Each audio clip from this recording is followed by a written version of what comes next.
हाय ମୁଁ ଆଶିଷର ଡେଲି ଲାଇଫରେ ଆପଣମାନଙ୍କୁ ସ୍ୱାଗତ।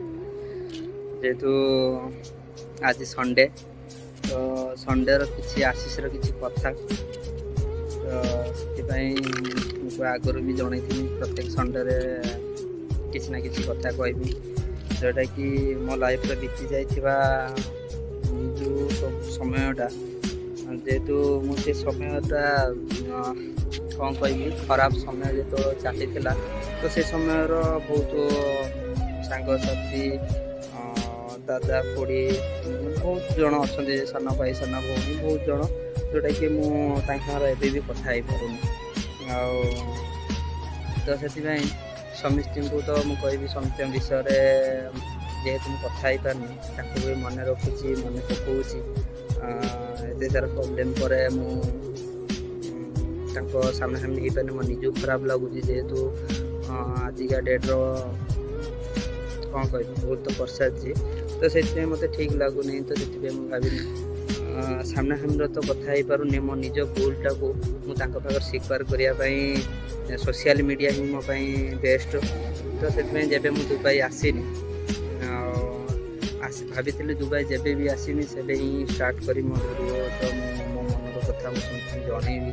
ତ ଭୁଲ କରିସାରିଛି, ତା'ର ବି ଠିକ୍ କରିବା ପାଇଁ ସମୟ ଆସିବ। ଭୁଲ କିଛି ସମୟ ପାଇଁ ଥିଲା ମୋର। ତ ଯେହେତୁ ମୁଁ ଦୁବାଇ ଆସିଛି, ଦୁବାଇ ଯାହା ଦ୍ୱାରା ଆସିପାଇନି, ସିଏ ହେଉଛି ଗୋଟେ ଲୋକ, ସିଏ ତା ପଛରେ ତ କିଏ ଥିବେ, କିନ୍ତୁ ମେନ୍ ଲୋକ ହେଉଛି ସିଏ ହେଉଛି ମୋ ଦାଦା ଜଣେ, ଆମ ଗାଁର ସେ ମୁଖିଆ ହିସାବରେ ପରିଚିତ ସମସ୍ତଙ୍କର। ଆଉ ତାଙ୍କ ନାଁ କହିବି ତୁଷାର ମହାନ୍ତି ଓରଫ ବାବୁ ଦାଦା। ତ ତାଙ୍କ ବିଷୟରେ କହିବି, ତ ତାଙ୍କ ସାଙ୍ଗର ଏବେ ତ ମୁଁ କିଛି ସମୟ କଥା ହେଇନି, ଅବଶ୍ୟ ଆସିବା ଦିନ ହିଁ କଥା ହେଇଥିଲି। ତ କ'ଣ କହିବି ତାଙ୍କ ବିଷୟରେ, 25 ବର୍ଷ ଭିତରେ ସବୁ କଥା 10 ମିନିଟ୍ରେ ତ ସାରି ହୁଏ ନା। ଆଉ ମନର କଥା ଯେହେତୁ କହୁଛି, କେଉଁଠି ବି ମିସିଂ ହେଇପାରେ, ଖରାପ ବି ଆସିପାରେ, ଭଲ ବି ଆସିପାରେ। ତ ମୁଁ ଯେହେତୁ ତାଙ୍କର ଗୋଟେ ପୁଅ, ସେ କେବେ ତାଙ୍କ ପାଖରେ ଯଦି ବି ଭିଡ଼ିଓ ପହଞ୍ଚିବ, କେତେଟା କଥା ତାଙ୍କୁ କଷ୍ଟ ହେବ, କେତେଟା ବି ଦୁଃଖ ବି ଲାଗିବ, କିନ୍ତୁ କ'ଣ ଲାଗିବ ମୁଁ ତ ଜାଣିନି। କିନ୍ତୁ ମୋ ମନର ଯେହେତୁ ଅଛି, ମୋର ଯିଏ ମୋତେ ଏଠିକି ପଠେଇଲେ, ଯିଏ ମୋ ପ୍ରୋବ୍ଲେମ୍ ପରେ ବି ମୋ ସାଥ ଛାଡ଼ି ନଥିଲେ, ପ୍ରତ୍ୟେକ ମୁହୂର୍ତ୍ତରେ ମୋ ଫ୍ୟାମିଲି ପାଖରେ ଥିଲେ, ବାପା ମାଆଙ୍କ ପାଖରେ ଥିଲେ, ମୋ ଭଉଣୀ ପାଖରେ ରହିଥିଲେ, ମୋ ସହିତ ଟଚ୍ରେ ଥିଲେ। ତ ତାଙ୍କ ସହିତ ମୁଁ ଏମିତି କିଛି ଭୁଲ କରିଛି, ସାମାନ୍ୟ ଛୋଟ ହେଇପାରେ, ତାଙ୍କ ପାଇଁ ଛୋଟ ହେଇପାରେ, କିନ୍ତୁ ମୋ ପାଇଁ ସେଟା ବହୁତ ବଡ଼। ମତଲବ ମୁଁ ଏବେ ବି ସେ ସମୟକୁ ଅପେକ୍ଷା କରିଛି, କେବେ ସେ ଦାଦା ମୋତେ କଲ୍ କରିବେ, ତାଙ୍କ ତରଫରୁ ମୋତେ ମେସେଜ୍ କରିବେ। ଆଉ ଏବେ ବି ମୁଁ ଖୋଜୁଛି, କାରଣ ସେ ଖରାପ ସମୟରେ ସେ ହିଁ ମୋ ପାଖରେ ଥିଲେ। ପ୍ରତ୍ୟେକ ମୁହୂର୍ତ୍ତରେ ମୁଁ ତାଙ୍କର କହିବି, ମୋ ମନକୁ ଯେଉଁଟା ଆସିବ ମୁଁ ସେଇଟାକୁ କହିବି। ତ ଲାଇଫ୍ର ମୁଁ ଫାଷ୍ଟ ମୋ ଛୋଟବେଳରୁ ମୁଁ ଆରମ୍ଭ କରିବି। ଯେତେବେଳେ ମୁଁ ଗାଁର ପଢ଼ୁଥିଲି, ଯେତେବେଳେ ପଢ଼ାପଢ଼ି କରୁଥିଲି, ସେ ସମୟ କଥା କହିବି, ସେତେବେଳେ ମୁଁ ତାଙ୍କ ବାପାଙ୍କୁ ଡରେ। କିନ୍ତୁ ଏଇଟା କହିବି, ସେ ସମସ୍ତଙ୍କ ଫ୍ୟାମିଲି ପାଇଁ କ'ଣ ଥିଲେ ମୁଁ ଜାଣିନି, ଆମ ଫ୍ୟାମିଲି ପାଇଁ ଗୋଟେ, ଆମର ଯେହେତୁ ଆମ ଭାଇବାର ନୁହଁ, ଆମ କାଷ୍ଟର ନୁହଁ, ତାଙ୍କର ମହାନ୍ତି, ଆମର ମଲ୍ଲିକ।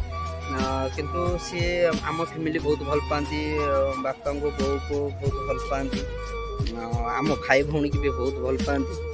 ସେ ସମୟର ପିଲା ସବୁ ଥିଲେ, ଦୁଷ୍ଟ ହୁଅନ୍ତି ଗାଁର, କିଏ ଚୋରି କରିଥିବ, କିଏ କେଉଁଠି କ'ଣ କରିଥିବେ, କ'ଣ ଧରିଥିବେ, ସିଏ କି ପଢ଼ିବାକୁ କିଏ ଯାଉନଥିବେ, ଆଉ ସିଏ ବାଡ଼ାବାଡ଼ି କରନ୍ତି। କିନ୍ତୁ କେବେ ମୋ ଲାଇଫ୍ରେ ମୋତେ କେବେ ହାତ ଉଠେଇ ନାହାନ୍ତି, କେବେ ମାରିନାହାନ୍ତି, କେବେ ଜୋର କରି କହିନାହାନ୍ତି। ମନ କଷ୍ଟ କରୁଛନ୍ତି ଥରେ, ସେ କ'ଣ ପାଇଁ ମନ କଷ୍ଟ କରିଥିଲେ ଶେଷ ପର୍ଯ୍ୟନ୍ତ ଦେଖିଏ। ମୁଁ ସେ ମନ କଷ୍ଟ ସେ ଅବଭିୟସ୍ଲି ହିଁ କରିବେ, କାରଣ ମୁଁ ଯେଉଁଟା କରିଛି ତାଙ୍କ ପାଇଁ, ସେ ଅବଭିୟସ୍ଲି ସମସ୍ତେ ତାଙ୍କ ଜାଗାରେ ଆଉ ଯିଏ ବି ଥିଲେ ବି ସେ କରିଥାନ୍ତେ। ତ ମୁଁ ଛୋଟବେଳ କଥା କହିବି, ସେ ବହୁତ ସାରା ଆମକୁ ଭଲ ପାଆନ୍ତି। ମୁଁ ଯେହେତୁ ଡରେ, କେବେ ଆମ ବାପା ବୋଉ ଯିଏ ଆମକୁ ଛାଡ଼େ ନା, ଆମ ଭାଇ ଭଉଣୀକୁ ବାହାରକୁ ଛାଡ଼େ ନା। ତ ସେଥିପାଇଁ କି କ'ଣ ପାଇଁ ଆମକୁ ଭଲ ପାଆନ୍ତି ଭାଇ ଭଉଣୀ ମୁଁ ତ ଜାଣିନି, କିନ୍ତୁ ତାଙ୍କର ପୁଅର ଜାଗା ବହୁତ ଦେଇଛନ୍ତି। ମୁଁ ସେ ସମୟର ଦାଦାଙ୍କ ଲାଇଫ୍ର ସେ ବି ଯେହେତୁ ଗାଁର ସମସ୍ତେ ଦାଦାଙ୍କ ଗାଁର ସମସ୍ତେ ହିଁ ଭୁଲ କୁହନ୍ତି, ଗାଁର ବହୁତ ଜାଗାର ଭୁଲ କୁହନ୍ତି, କିନ୍ତୁ ତାଙ୍କ ପଛର ହିଁ କୁହନ୍ତି ଯେ ସେ ପଇସା ନେଇଯାଉଛି, ପଇସା ଦେବନି, ଆଉ ପିଲାଙ୍କୁ ଖରାପ କରିଦେଉଛି, ଲୋକଙ୍କୁ ମଦ ଦେଉଛି, ଆଉ ଏମିତିଆ ବହୁତ ସାରା କଥା କୁହନ୍ତି। ଆଉ ସେ ଗୋଟେ ଏମିତି ମଣିଷ, ସେ ଗୋଟେ ଯଦି ଜିଦ୍ଦି କରିବେ, ତାଙ୍କ ଲାଇଫ୍ରେ ଗୋଟେ ଆସିଯାଇଛି, ଗୋଟେ ଟାର୍ଗେଟ୍ ଆସିଯାଇଛି, ଗୋଟେ ଜିଦ୍ଦି ଆସିଯାଇଛି, ମୋତେ ସେ ହଇରାଣ ପକାଇଛି କି ମୋତେ ସେଇ ଜିନିଷଟା କରିଛନ୍ତି, ସେ ନିଶ୍ଚୟ କରିବେ, ତାଙ୍କ ଯାହା ବି ହେଇଯାଉ ସେ ନିଶ୍ଚୟ ତାକୁ ସକ୍ସେସ୍ କରିବେ। ଆଉ ଘରେ ଯେତେବେଳେ ସମସ୍ତଙ୍କର ପ୍ରୋବ୍ଲେମ୍ ଆସେ ସମସ୍ତେ ଖରାପ କୁହନ୍ତି, କିନ୍ତୁ ଯାହା ଘରେ ପ୍ରୋବ୍ଲେମ୍ ପଡ଼ିଆସେ, ଝିଅ ହଉ ବୋହୂ ହଉ କି ବାପା ହଉ ମା ହଉ, ଛୋଟ ଛୁଆଙ୍କ ଭୁଲ ହଉ, ଯେତେବେଳେ ଯେଉଁ ବହୁତ ବଡ଼ ସିଚୁଏସନ୍କୁ ଆସେ ସେ ସମୟରେ ହିଁ ତାକୁ ହିଁ ଖୋଜାଯାଏ ନା ସେ ବାବୁ ଅଛି ସବୁ କରିଦେବ। ମୁଁ ସେତେବେଳେ ଭାବେ ସେଇ ଲୋକ ସବୁ କୁହନ୍ତି ଖରାପ, ପୁଣି ସେଇ ଲୋକ ଯାଇକି ତାଙ୍କ ପାଖରେ ସେତେବେଳେ କୁହନ୍ତି କ'ଣ କରିବା, ଆମ ଘରେ ଫ୍ୟାମିଲି ଅସୁବିଧା ହେଇଛି ଏମିତିଆ, ସେଇ ସମୟରେ କ'ଣ କୁହନ୍ତି, ମୁଁ ତାଙ୍କ ପାଖରେ ବହୁତ ସମୟ, ମୁଁ ବଡ଼ ହେଲା ପରେ ବସିଛି, କିଛି ସମୟ ପାଇଁ ବସିଛି, କିଛି ମୁହୂର୍ତ୍ତ ପାଇଁ ବସେ, ଆସି ଦେଖରେ ସିଏ ଆସିବେ, ତାଙ୍କ କ'ଣ ଘରେ ପ୍ରୋବ୍ଲେମ୍ ହେଇଛି, ସିଏ ଆସିବେ, ନିଶ୍ଚୟ ଆସିବେ, କ'ଣ କହିବେ, କ'ଣ ଧରିବେ, କ'ଣ ଭୁଲ କରିଛନ୍ତି ଠିକ୍ କରିଦେବା। ତ ସେଇ ଲୋକଙ୍କ ପାଖକୁ ଆସନ୍ତି, ସିଏ ସେଇ ସମୟରେ କ'ଣ କୁହନ୍ତି, ଗୋଟେ ଛୋଟ କଥା, କ'ଣ ହେଇଛି, ହଉ ଠିକ୍ ଅଛି, କ'ଣ ହେଇଛି ଦେଖିବା କ'ଣ ହେବ ଦେଖିବା। ସେ ସାଙ୍ଗେ ସାଙ୍ଗେ ତାଙ୍କର ଯେତିକି ସର୍କଲ୍ର ସେ ସବୁ କଥା ହେଇକି ତାକୁ ସର୍ଟ ଆଉଟ୍ କରିଦିଅନ୍ତି, ବହୁତ ଶୀଘ୍ର ବି ସର୍ଟ ଆଉଟ୍ କରନ୍ତି। ମୋ ଲାଇଫ୍ର ଛୋଟବେଳର ଗୋଟେ ତାଙ୍କ ସହିତ ଛୋଟ ଏକ୍ସିଡେଣ୍ଟ କୁହନ୍ତି, ଯେଉଁ ଛୋଟ ମୁହଁରୁ ତାଙ୍କ ସହିତ ଖରାପ ବାହାରିଥିଲା, ଗାଳି ଅବଶ୍ୟ ନୁହଁ, ତାଙ୍କ ସାମ୍ନାର କିଛି କଥା ମୁଁ କହିଦେଇଥିଲି, ତାଙ୍କ ସାମ୍ନାର। ମୋର ଯେତେବେଳେ ବୟସ 17, 18 ବର୍ଷ, 19 ବର୍ଷ ହେଇଯାଇଥିଲା, ମୁଁ ଘରେ ଜିଦ୍ଦି କରି ଗୋଟେ ଗାଡ଼ି କିଣିଥିଲି। ଯଦି ଗାଡ଼ି କିଣିଥିଲି, ସେ ଗାଡ଼ିକି ମୁଁ ବହୁତ ଭଲ ପାଏ, ଯେହେତୁ କମ୍ ବୟସରେ ମୁଁ ଗାଡ଼ି ଧରିଥିଲି, ବାପା ବୋଉ ଦେଇଥିଲେ, ଗୋଟେ ପୁଅ ଯେହେତୁ ଦେଇଥିଲେ ସେ ସମୟଟା, ଆଉ ସେ ସମୟର ଗାଡ଼ି ଯେତେବେଳେ ଧରିଥିଲି, ଗୋଟେ ଏମିତି ସମୟ ଆସିଥିଲା, ଗୋଟେ ବାହାଘର ଥିଲା, ତ ସେ ଦାଦା ଆସିକି ମାଗିଥିଲେ, ମୋ ବାପା ବି ମାଗିଥିଲେ, ମାନେ କାହାକୁ ଦେମି ଡିସାଇଡ଼୍ କରିବି କ'ଣ, ବାପା ମାଗିନେବି, ମୁଁ ବାପାଙ୍କୁ ଷ୍ଟ୍ରେଟ୍ ମନା କରିଦେଇଥିଲି, ବାପା ବି ଷ୍ଟ୍ରେଟ୍ ପଳେଇ ଯାଇଥିଲେ, ସେ ଜାଣିଥିଲେ ସେ ଗାଡ଼ି ଦେବନି ବୋଲିକି। ଆଉ କିନ୍ତୁ ସେ ଦାଦା ଯେତେବେଳେ ଆସି ମୋତେ ମାଗିଥିଲେ, ସେ ଦାଦାଙ୍କୁ ମୁଁ ମନା କରିପାରିନଥିଲି, ମୁଁ ତାଙ୍କୁ ଦେଇଥିଲି। ସେ ଦାଦାଙ୍କର ଏ ଭିଡ଼ିଓ ଦେଖିଲା ପରେ ତାଙ୍କ ମନେ ଥିବ ନାହିଁ, ସେ ଆମ ଗାଁର ଅଜୁ ଦାଦା ନୁହେଁ, ଦୁଇଟା ଅଜୁ ଦାଦା ଅଛନ୍ତି, କାହାର ଗୋଟେ ହେଇଥିବ ଛାଡ଼। ତ ସେ ଯାଇଥିଲେ, ଯେହେତୁ ଦୂର ବାଟ ଯାଇଥିଲେ, ଫାଇନାଲ୍ ଦେଖା ଥିଲା କି କ'ଣ, ମୋତେ କହିକି ଯାଇଥିଲେ, ଆଉ ମୁଁ ଏଇ ସମୟ ପଳେଇ ଆସିବି। ମୁଁ ତ ଇଏ ଦାଦା ସେଇ ସମୟଟା ମୋତେ କହିଥିଲେ ମୁଁ ଆସୁଛି, କେତେବେଳେ ନା ସନ୍ଧ୍ୟା ଏପଟରୁ। ମୁଁ ଡରେ, କାରଣ ମୁଁ ଗାଡ଼ିରେ ପକାଇଦେବ, କିଏ ଚଲାଉଥିବ। ଆଉ ସେ ଦାଦା ଯେତେବେଳେ ତାଙ୍କ ଜିନିଷକୁ ସମସ୍ତେ ୟୁଜ୍ କରନ୍ତି, ମତଲବ ତାଙ୍କ ଗାଡ଼ି ହେଉ, ତାଙ୍କ ଚେୟାର ହେଉ, ପତ୍ରରୁ ନେଇକି ତାଙ୍କ ସବୁକିଛି ସମସ୍ତେ କୁକୁର ଭଳିଆ ବ୍ୟବହାର କରନ୍ତି, କିନ୍ତୁ ସିଏ ଯଦି କାହା ଗାଡ଼ି ନେଇଯିବେ କ'ଣ କଲେ, ତା ସମସ୍ତଙ୍କ ମନର କଷ୍ଟ ଆସେ, ମୋ ମନରେ ବି ସେଇଭଳି ଆସିଥିଲା। ଆଉ ମୁଁ ସେ ସମୟରେ ଗାଡ଼ି ଦେଇଥିଲି ଅବଶ୍ୟ, କିନ୍ତୁ ସେ ଗାଡ଼ିଟା ସେ ଟାଇମ୍ରେ ପହଞ୍ଚି ପାରିନଥିଲେ, 5ଟା ଟାଇମ୍ରେ ମୋତେ ଦେଇଥିଲେ, ପହଞ୍ଚି ପାରିନଥିଲେ। ତ ମୁଁ ସେ ସମୟରେ କଲ୍ କରିଥିଲି, ମୋତେ ଖାଲି କହୁଥିଲେ ହେଇଯାଉଛି, ଯେହେତୁ ମୁଁ ଛୋଟ ଥିଲି, ମୋ ମନରେ ବି ରାଗ ପଳେଇ ଆସିଥିଲା, ଯେହେତୁ ମୁଁ ଗାଡ଼ିକି ଭଲ ପାଏ ଗୋଟେ ବୋଲିକି ଗାଡ଼ି ସେ ସମୟରେ ଛୋଟ ସମୟରେ କିଣିଥିଲି। ଆଉ ତ ସେଥିପାଇଁ ମୁଁ ତାଙ୍କୁ ଆସିଲା ପରେ ମୁଁ ତାଙ୍କୁ ସାମ୍ନାସାମ୍ନି କହିଦେଇଥିଲି। ସେ ବି ଯାଇକି ମୋ ବାପାକୁ ବି କିଛି କଥା କହିଦେଇଥିଲେ, ଯାହା ପୁଅ ଅଛି ତାକୁ ଦେବ ନା। ଆଉ ତ ସେଇଭଳି ତାଙ୍କୁ ବି ମତଲବ କହିବାର ନଥିଲା, ସେମିତି ବାପାଙ୍କୁ ବି ଥିବ, କଷ୍ଟ ବି ହେଇଥିବ। ସେ ଛୋଟ କଥା, ସେ ବହୁତ ଦିନ କଥା, ସମସ୍ତେ ଭୁଲି ଯାଇଥିବେ, ମୋ କଥା ଭୁଲିନି, ଯେହେତୁ ମୁଁ ତାଙ୍କୁ ସାମ୍ନାସାମ୍ନି ଏଇଟା କହିବାର ନଥିଲା। ମୁଁ ରାଗିକି କହିଦେଇଥିଲି, ସମସ୍ତଙ୍କୁ ଗୋଟେ କହିବି, ରାଗର କିଛି ଡିସିସନ୍ ନିଅନ୍ତୁନି। ମୁଁ ରାଗିକି ଖାଲି କହିଥିଲି, ଦାଦା ଆଉ କେବେ ବି ତୁମେ ମୋ ଗାଡ଼ି ଧରିବନି, ଆଉ କେବେ ବି ମୋତେ ଗାଡ଼ି ମାଗିବନି। ଆଉ ସେଇଦିନ ଠାରୁ ସେ ଦାଦା କେବେ ମୋତେ ଗାଡ଼ି ମାଗିନଥିଲେ, ଆଉ କେବେ ମୁଁ ଗାଡ଼ି ନିଅନ୍ତିନି। ପରେ ଯେତେବେଳେ ଭାବେ ମୋତେ କଷ୍ଟ ହୁଏ, ଆଉ ଥରେ ମାଗିନେ ମୁଁ ଦେଇଦିଅନ୍ତି। ମଝିରେ କେବେ ମାଗିଛନ୍ତି, ଥରେ ଅଧେ ମାଗିଛନ୍ତି, ଛୋଟ ଜାଗା ଯିବେ ଆସିବେ ସାଙ୍ଗେ ସାଙ୍ଗେ, ମାନେ ବେଶୀ ସମୟ ନ ପାଖ ଜାଗା ଥିବ ଯଦି ମାଗିବେ।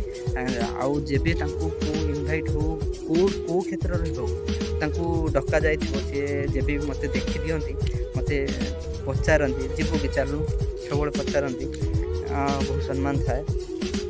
ଯେତେବେଳେ ମୋ ସମୟ ଖରାପ ମତଲବ ଆସୁଥିଲା, ମୋତେ ଦେଖା ହେଲା, ମୁଁ ତାଙ୍କ ସାଙ୍ଗରେ ଟାଇମ୍ ବହୁତ ସ୍ପେଣ୍ଡ କରିଛି। ବହୁତ ସମୟର ଏକଲା ଯେତେବେଳେ ମନ କଥା କହିବାକୁ ହୁଏ କାହା ପାଖରେ ସମସ୍ତଙ୍କ ପାଖରେ ନିଜର ଅଛନ୍ତି, ମୁଁ ସେ ଦାଦାଙ୍କୁ ଡରେ ଭଲ ପାଏ।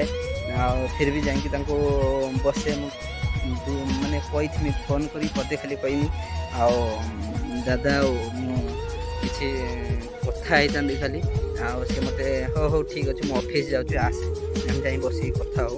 ମୋ ଯେତେବେଳେ ଯେଉଁ ମୁହୂର୍ତ୍ତର ଖରାପ ସମୟ ଆସେ, ଖରାପ ଟିକେ ଲାଗେ, ମୋ ମନକୁ ଭଲ ଲାଗେ ନା, ମୁଁ ତା ସାଙ୍ଗରେ ସେୟାର କରେ ଦାଦା ଏଇ ପ୍ରୋବ୍ଲେମ୍ ହେଇଛି। ଆଇଦର ମୋ ବିଜନେସ୍ର ହଉ, ମୋ ପର୍ସନାଲ୍ ମ୍ୟାଟର୍ ହଉ, ମୁଁ ତାଙ୍କୁ ସେୟାର କରେ। ଆଉ ମୁଁ ତାଙ୍କୁ କ'ଣ କହିମି, ମୋ ଲାଇଫ୍ର ଚାହୁଁନି ନ କହିନେ ରହିହେବନି ବୋଲିକି ମୁଁ କହିମି ଯେତେବେଳେ ମୋ ସମୟଟା ଏମିତି ଖରାପ ଚାଲିଥିଲା, ପଇସା ଦରକାର ଥିଲା, ମୁଁ ତାଙ୍କ କତିରୁ ପଇସା ବି ନେଇଛି, ତ ପଇସା ତାଙ୍କୁ ରିଟର୍ଣ୍ଣ ବି ଦେଇଛି। କିନ୍ତୁ ଲୋକ କହନ୍ତି ସେ ପଇସା ନେଇକି ଦିଅନ୍ତିନି, ତା ସମସ୍ତେ ତାଙ୍କ ଖରାପ ଦେଖିଛନ୍ତି, ତା ମନ ଭିତରେ ଭଲ ପାଇବା ଦେଖିନାହାନ୍ତି। ତାଙ୍କ ଘର କାମ ହେଉଥିଲା, ରାତି 10:30 11ଟା ବେଳେ ମୁଁ ଖାଇନଥିନି। ସେ ସମୟରେ ଯାଇକି ମୁଁ ପହଞ୍ଚିନି, ତାଙ୍କ କହିଥିଲି ଦାଦା ମୋର କାଲି କିସ୍ତି ଅଛି ଆଉ ମୋତେ କିଛି ପଇସା ଦରକାର। ଆଉ ସେ ସମୟର ସଡନ୍ଲି କେଉଁଠି ବି ଥାଏ, ଏସି ଲଗେଇବାର ଥିଲା, କେଉଁଠି ବି ହୁଏ, ସେ ମୋତେ ସେ ସମୟରେ ଆଣି କିଛି ପଇସା ଦେଇଥିଲେ। ପରେ ମୁଁ ତାଙ୍କୁ ତାଙ୍କ ହିସାବର ଯାହାର ବି ପାଇବାର ଥିଲା କି ମୋତେ ସେ ଦେବାର ଥିଲା, ମୁଁ ତାଙ୍କୁ ରିଟର୍ଣ୍ଣ ଦେଇଥିଲି। ଆଉ ସେ ସମୟରେ ତ ସଡନ୍ଲି ମୋତେ ଦେଇଥିଲେ, ସେ ମନା କରିନଥିଲେ, ଆଉ ବୁଝେଇଥିଲେ ଖରାପ ଚାଲିଛି ପୁଣି ଭଲ ହେଇଯିବ। ଆଉ ଗୋଟେ ଆକ୍ସିଡେଣ୍ଟ ହେଇଥିଲା ମୋ ସହିତ, ମୋର କିଛି ଛେଳି ଥିଲା ବିକିବାର ଥିଲା, ସେ ସମୟରେ ଗୋଟେ ଫସିଥାନ୍ତି, ସେଟାରୁ ବଞ୍ଚେଇଥିଲେ। ଆଉ ଗୋଟେ ମୋ ଲାଇଫ୍ର ବଡ଼ ପ୍ରୋବ୍ଲେମ୍ ତ କହିପାରିବିନି, ଛୋଟ ହଉ ବଡ଼ ହଉ, ଗୋଟେ ମୋ ଲାଇଫ୍ରେ ଗୋଟେ ଝିଅ ବି ଆସିଥିଲା। ଆଉ ମୁଁ ଖୁସି ହେଇଥିଲି, ମୋ ଫ୍ୟାମିଲିକୁ କହିବା ପୂର୍ବରୁ ଆଗେ ମୋ ଦାଦାଙ୍କୁ ଜଣେଇଥିଲି, ଯେଉଁଟାକି ସେ ଦାଦାଙ୍କୁ ଏଇଆ କହିଥିଲି ତ ତାଙ୍କ ଘରେ ବ୍ୟସ୍ତ ହେଉଛନ୍ତି ଟିକେ କଥା ହେବା ପାଇଁ। ସେ ସେଇ ସମୟରେ ବି ସପୋର୍ଟ ଦେଇଥିଲେ, ଆଉ ମନା କରିନଥିଲେ, କିଛି କରିନଥିଲେ। ବାସ୍ ସେ ସବୁବେଳେ କହନ୍ତି ଠିକ୍ ଅଛି ଦେଖିବା, ବାସ୍ ଏତିକି ତାଙ୍କର ଗୋଟେ ପଦେ କଥା, ଠିକ୍ ଅଛି ଦେଖିବା ବ୍ୟସ୍ତ ହେନା, ଏତିକି ହିଁ କହିଥିଲେ ମୋତେ। ଏତିକି ମୋତେ କହିସାରିଲା ପରେ ବି ତାଙ୍କ ସେୟାର ବି କରିଥିଲି, ବହୁତ କିଛି କଥା ସେୟାର ବି କରିଥିଲି। ଯେତେବେଳେ ସବୁ କଥା ଆଉ ଟାଇମ୍ ହେବନି କହିଲା ଭଳି ମୁଁ କହିବି, ଯେତେବେଳେ ମୋ ପ୍ରୋବ୍ଲେମ୍ ସେ ସବୁ ତ ବଞ୍ଚେଇ ଦେଲେ, ପୁଣି ପ୍ରୋବ୍ଲେମ୍ଟା ଯେତେବେଳେ ଆସେ ପୁରା ସର୍ବନାଶ କରିକି ଯାଏ। ମୋ ପ୍ରୋବ୍ଲେମ୍ଟା ଯେତେବେଳେ ପୁଣି ପଳେଇ ଆସିଥିଲା, ତ କିଛି ମୋ ପାଖରେ ନଥିଲା, ସବୁ ମୁଁ ହରେଇ ଦେଇଥିଲି। ଆଉ ଲୋକ ଭାବୁଥିଲେ ମୁଁ ପଳେଇ ଯାଇଥିମି, ପଇସା ଦେବିନି, ଇଏ କରିନି। ମୁଁ ଚାହୁଁଥିଲି କେମିତି ଆସି ସାରିଲା ପରେ ମୁଁ ତାଙ୍କ ପଇସାଟା ସୁଝେ, ଇଏ କରେ। ମୁଁ ଆସିବା ପୂର୍ବରୁ ବହୁତ ଚାହିଁଥିଲି ଦାଦାଙ୍କୁ ଥରେ ଦେଖା କରିକି କହିକି ଆସିମି ଯେ ମୋ ବାପା ମାଆଙ୍କୁ ସେ ରଖିବେ, ଗାଁର ଯେହେତୁ ମୁଖିଆ, ମୋ ବାପା ମାଆଙ୍କୁ ଟିକେ କିଛି ପ୍ରୋବ୍ଲେମ୍ ନ ଆସୁ, ସେ ରଖିଥିଲେ। ତାଙ୍କୁ ଯଦି ମୁଁ ଜଣେଇକି ଆସିଥାନ୍ତି ମୁଁ ଆଜି ବାହାରକୁ, ସିଏ ମୋ ବାପା ମାଆ ସେଇଠି ଥାନ୍ତି, ଗାଁରେ ହିଁ ଥାନ୍ତେ। ମୁଁ ସେ ସମୟ ଏମିତି ଥିଲା, ନଭେମ୍ବର କେତେ ତାରିଖ ଅବଶ୍ୟ ମନେ ନାହିଁ, ସେଇ ଟାଇମ୍ର ନଭେମ୍ବର 2024ର ଗୋଟେ ବାତ୍ୟା ଥାଏ, ନଭେମ୍ବର ମାସ 3 ଦିନର ବାତ୍ୟା ଥିଲା। ତ ସେଇ ସମୟର ମୋତେ ଲାଗିଲା ମୋ ପ୍ରୋବ୍ଲେମ୍ ବଢ଼ିଗଲାଣି। ମୁଁ ମୋ ମାଆକୁ ଜଣେଇଥିଲି, ମାଆ ପରେ ସେ ଦାଦାଙ୍କୁ ଖୋଜିଥିଲି। ତ ସେଇ ଟାଇମ୍ର ସୁବିଧା ହେଇନଥିଲା, ଅବଶ୍ୟ ସେ ବ୍ୟସ୍ତରେ ଥିଲେ କେଉଁ କାମର, ଆଉ ଜଣେଇ ପାରିନଥିଲି। ଆସିସାରିଲା ପରେ ମୋତେ ବହୁତ ହେଲ୍ପ କରିଛନ୍ତି। କ'ଣ, ମୁଁ ବାହାରକୁ ଚାହିଁନି ଯିବା ପାଇଁ, ଯେହେତୁ ମୋତେ ମାରିବା ପାଇଁ ବହୁତ ଲୋକ କହୁଥିଲେ, ମାରିବେ, ହାଣିଦେବେ, କାଟିବେ, ଯେହେତୁ ମୁଁ ତାଙ୍କର ପଇସା ଆଣିଛି। ସମସ୍ତଙ୍କ ତ ରାଗ ଆସିବ, ମୋର ବି ରାଗ ଆସିବ। ତ ସେ ସମୟର ସେ ସପୋର୍ଟ ଦେଇଥିଲେ, ସମସ୍ତେ ତାଙ୍କୁ ଦୋଷ କରିଥିଲେ, ଆସିକି ଏଇ ହିଁ ସପୋର୍ଟ କରୁଛି। ମୋ ପାଇଁ ବି ବହୁତ କିଛି ତାଙ୍କୁ ଶୁଣିବାକୁ ମିଳିଥିବ, ଆଉ ମୁଁ କହିପାରିବିନି। ସେ ସମୟର ମୋତେ ବହୁତ ସପୋର୍ଟ ଦେଇଛନ୍ତି। ପାସପୋର୍ଟ ବନେଇବାର, ପୋଲିସ କେସ୍, ଏମିତି ସମୟ ଖରାପ ଥିଲା ଯାହାର ମାସର ପାସପୋର୍ଟ ହୁଏ, ମୋର 3 ମାସ ଭଳିଆ ଯାଇଥିଲା। ଆଉ ମେନ୍ ପଏଣ୍ଟ ମୁଁ ତ ତାଙ୍କୁ ଜଣେଇ ନଥିଲି। ଯେତେ ସାରା ପ୍ରୋବ୍ଲେମ୍ ଆସିଛି, ଯେତେ ଲୋକ ଆସିଛନ୍ତି, ଯେତେ ଖରାପ କରିକି ମୋ ମାଆକୁ କହିଛନ୍ତି, ସବୁ ସର୍ଟ ଆଉଟ୍ ସେ ଦାଦା ହିଁ କରିଛନ୍ତି। ଆଉ ମୋ ମାଆ ବାପାଙ୍କୁ ଯେଉଁ ତୋଡ଼ି ଦେବାଲା ଭଳି ଘରର ଫ୍ୟାମିଲି କେହି ବି ବହୁତ ଲୋକ କରିଛନ୍ତି। ରାତି 3ଟାରୁ 2ଟା ଦାଦା ଥିଲେ, ଅବଶ୍ୟ ଆଉ ଗୋଟେ ଦାଦା ନା ମୁଁ ନେଉନି, ଏବେ ତାଙ୍କ ବିଷୟରେ କହିବି ପରେ। ରାତି 3:30 କି 3ଟା ବେଳେ ମୋ ବାପା ବୋଉଙ୍କୁ ଘରୁ ଆଣିକି ଗୋଟେ ଜାଗାରେ ସେଫ୍ଲି ଗୋଟେ ଜାଗାରେ ହଉ ବସ୍ରେ ହଉ ଯେଉଁଠି ବି ହଉ ସେ ବସେଇଥିଲେ। ବସେଇକି ଅଲଗା ଜାଗାକୁ ବାପା ବୋଉ ତ ଆସିଯାଇଥିଲେ ସେ ସମୟର। ବାପା ବୋଉଙ୍କୁ ସିଏ ହିଁ ରକ୍ଷା କରିଥିଲେ ସେ ସମୟର। ଲୁଚିକି ନିଜ ଘରୁ ନିଜ ଗାଁରୁ ମୋ ବାପା ବୋଉ ଲୁଚିକି ଆସିଥିଲେ କେତେ ଜଣଙ୍କ ପାଇଁ। ଅବଶ୍ୟ ମୋ ଭୁଲ ପାଇଁ ତାଙ୍କର କିଛି ନଥିଲା। ଯଦି ମୁଁ ଜଣେଇକି ଆସିଥାନ୍ତି ସେ ଦାଦାଙ୍କୁ ତାହେଲେ ମୋ ବାପା ବୋଉ ଆମ ଘରେ ଥାନ୍ତେ। ଆଉ ତ ଆସି ସାରିଲା ପରେ ମୋ ଯେଉଁ ସରି ମାଗିବାର ଭୁଲର ମାନେ ବଡ଼ ଆଖି ହେଉଛି ଏବେ ତ ଏତେ ସବୁ କଲେ ଦାଦା କରିସାରିଲା ପରେ ବି ମୋ ପାସପୋର୍ଟ କରିବା କତରୁ ନେଇକି ସବୁ ପୋଲିସ ପ୍ରୋବ୍ଲେମ୍ କତରୁ ସବୁ ଜାଗାରେ ଠିଆ ହେଲେ। ସେ ସମୟର ସେଇ ଝିଅର ବି ବାହାଘର ମୋ ସହିତ ଯେଉଁ ଟାଇମ୍ରେ ମୋ ଦାଦାଙ୍କ ସାଙ୍ଗେ କଥା ହେଉଥିଲି ସେ ଝିଅର ବି ବାହାଘର ଆସିଥିଲା। ସେ ସମୟର ଦାଦାଙ୍କ ସାଙ୍ଗରେ କିଛି କଥା ମୁଁ ହେଇଥିଲି ଯେ ଭଲ ପାଏ ଏତେ ଗୋଟେ କଷ୍ଟ ଥାଏ ଲାଇଫ୍ର ଗୋଟେ ମୁଁ ତାଙ୍କୁ ସେୟାର କରିଥିଲି। ଆଉ ସେ ସମୟ ଏମିତି ହେଇଥିଲା ସିଏ ବି ଚାହାନ୍ତି କାହାର ଘର ନ ଭାଙ୍ଗୁ କାହାର ପ୍ରୋବ୍ଲେମ୍ ନ ହଉ ମୋତେ ବି ବୁଝେଇଥିଲେ ମୁଁ ବି ବୁଝି ଯାଇଥିଲି। ଆଉ ସେ ଝିଅ ଘରକୁ ମୋତେ ମନା କରିଥିଲେ କଲ୍ କରିବା ପାଇଁ ମନା କରିଥିଲେ। ଆଉ ମୁଁ ବି କଲ୍ କରୁନଥିଲି। ଆଉ ବାସ୍ ଲାଷ୍ଟ ଟାଇମ୍ ପାଇଁ କଥା ହେବାର ଥିଲା। ଦାଦାଙ୍କୁ ଆଜି ବି କହିବି ମୋର ତାର କିଛି ହଇରାଣ କରିବାର ନଥିଲା। ଲାଷ୍ଟ ଟାଇମ୍ ପାଇଁ ଗୋଟେ କଥା କହିବାର ଥିଲା ତ ମୋତେ ସେ ସୁଯୋଗ ତ ମିଳିଲାନି। ଭଲ ପାଇବାର ଗୋଟେ ଏତେ ପାଗଳ ଗୋଟେ ଜିନିଷ କୁହନ୍ତି। ଆଉ ମୋ ଲାଇଫ୍ର ସବୁର କଷ୍ଟ ବି ଚାଲିଥିଲା ସେ ସମୟର। ଯେହେତୁ ଠିକ୍ ସମୟ ବେଳକୁ ମୋ ଦାଦା ମୋ କଲ୍ ବି ଉଠେଇ ନଥିଲେ। ଭାବୁଥିଲେ ମୁଁ ଭୁଲି ଯିମି ଇଏ କରିମି ହେଇଗଲେ ବାହାଘରଟା ହେଇଗଲେ ହେଇଯିବ।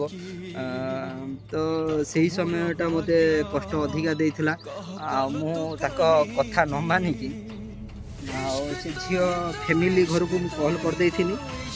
ଆଜି ତ କଲ୍ କରିବା ଭିତରେ ସେ ଝିଅର ବାପା ଯିଏ ଆସିକି ପହଞ୍ଚି ଯାଇଥିଲେ ସେ ଦାଦାଙ୍କ ପାଖର। ସେ ସମୟର ସେ ଦାଦା ସେ ସମୟର କହିଥିଲେ ଆସି ପହଞ୍ଚିଗଲା ପରେ ମୋତେ କଲ୍ ଆସିଥିଲା ସଡନ୍ଲି ଯେ କାହିଁକି କଲ୍ କରିଥିଲୁ। ମୁଁ କହିବି ଦାଦା ସେ ସମୟଟା ମୋ ପାଇଁ ତ ଭୁଲ ଥିଲା କଥା ମାନିନଥିଲି। ଏତେ ସବୁ କଲା ପରେ ଫିର୍ ବି କୁକୁର ଅବସ୍ଥାକୁ ମୁଁ ପଳେଇ ଯାଇଥିଲି ତୁମ ପାଇଁ। ଆଉ ସେ ସମୟର ରହି ହେଇନଥିଲା ତୁମେ କଥା ହେଉନଥିଲ ଆଉ ନିଜକୁ କଣ୍ଟ୍ରୋଲରେ ବି ମୁଁ ନଥିଲି। ତ ସେଥିପାଇଁ ମୁଁ ବାଧ୍ୟ ହେଲି କଲ୍ କରିବା ପାଇଁ। ଆଉ ସେଥିପାଇଁ ତାଙ୍କ ଲୋକଙ୍କ ସାମ୍ନାର ମୋ ଦାଦାଙ୍କର ଇମେଜ୍ ଯାଇଥିଲା। ବହୁତ ଲୋକ ତାକୁ ପ୍ରଶଂସା କରନ୍ତି। ଅବଶ୍ୟ ସେ ଲୋକଙ୍କ ପାଖରେ ଛୋଟ ହେଇଯାଇଥିଲେ। ମୁଁ ତାଙ୍କୁ ଛୋଟ କରିଦେଇଥିଲି। ଏତେ ସବୁ କରିସାରିଲା ପରେ ବି ମୁଁ ଯଦି ତାଙ୍କୁ ଛୋଟ କରିଦିଏ ତାଙ୍କ ଲୋକ ହସା କରିନି ଲୋକଙ୍କ ଆଗର। ଆଉ ସେଇଥିପାଇଁ ମୁଁ ଏବେ ବି ତାଙ୍କୁ ଭୁଲ ମାଗୁଛି। ଆସିବା ଦିନ ବି କଲ୍ କରିଥିଲି ଭଲରେ ସେ ସବୁବେଳେ କହିଛନ୍ତି ହଁ ଭଲରେ ରହ ଭଲରେ ଇଏ କରେ। କିନ୍ତୁ ତାଙ୍କ ଇଚ୍ଛାରେ ସେ କେବେ ମୋ ସହିତ ଭଲରେ କଥା ହେଇନାହାନ୍ତି ସେବେଠାରୁ। ଏବେ ବି କହୁଛି ମୋର ଭୁଲ ହେଇଯାଇଛି। ଯଦି ସେ ମାତ୍ର ଭଲ ପାଇବାର କିଛି ଭୁଲ ଥିଲା ଆଉ ମୁଁ ତ ଭୁଲ କରିସାରିଛି ତମ ପୁଅ ଭଳି। ଆଉ ମୋତେ କେବେ କଲ୍ କର ଥରେ ଭଲରେ କଥା ହୁଅ। ଆଉ ମନ ବୁଝୁନି ଯେ ତମେ ବାପା ବୋଉଙ୍କୁ ସେଭ୍ ରଖିଲ ଆଉ ମୋତେ ସେଭ୍ରେ ଏଇ ଜାଗାରେ ମୁଁ ଆସି ପହଞ୍ଚି ପାଇନି।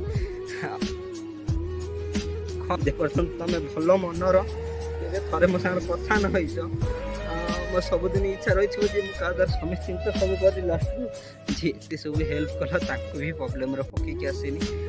ତୁମ ପାଖରେ କେବେ ବି ଯଦି ଭିଡ଼ିଓ ପହଞ୍ଚେ କେବେ ବି ମୋ ବିଷୟରେ କିଏ ବି କହନ୍ତି ଥରେ ମୋତେ ଭଲରେ କଲ୍ କର ଥରେ ଭଲରେ କଥା ହୁଅ ମୋତେ ହିଁ ଠିକ୍ ଲାଗିବ। ତ ଧୀରେ ଧୀରେ ମୁଁ ସମସ୍ତଙ୍କ ସାଙ୍ଗରେ ଭଲ ହେଇକି ଯେମିତି ତୁମ ଲାଷ୍ଟ ସମୟ ଯାଏଁ ବି ତୁମ ସାଙ୍ଗରେ ଭଲ ନ ହେଇପାରିମି ମୋତେ ସେଇଟା ଠିକ୍ ଲାଗିବନି। ଆଉ ମୁଁ ତୁମକୁ ଏତିକି ରିକ୍ୱେଷ୍ଟ କରିମି ଯେ ମୋତେ ମେସେଜ୍ କର ଥରେ ଆଉ ଇଗ୍ନୋର କର ନା। ଆଉ ମୋ ଭୁଲଟାକୁ ମୁଁ ଟାଇମ୍ କାଢ଼ିକି ସବୁ ଠିକ୍ କରିଦେମି। ଆଉ ଯଦି ବି ତୁମକୁ କିଛି ତାଙ୍କ ଲୋକଙ୍କ ଆଗର ଲୋକଙ୍କ ସାଙ୍ଗେ କରାଇଛି ସେ ମୋ ଲାଇଫ୍ର ନଥିଲା ମୁଁ ସେଟା ବୁଝିପାରୁନଥିଲି। ଆଉ ଏତେ ଦୁଃଖ କଷ୍ଟର ଜାଣିପାରୁନଥିଲି।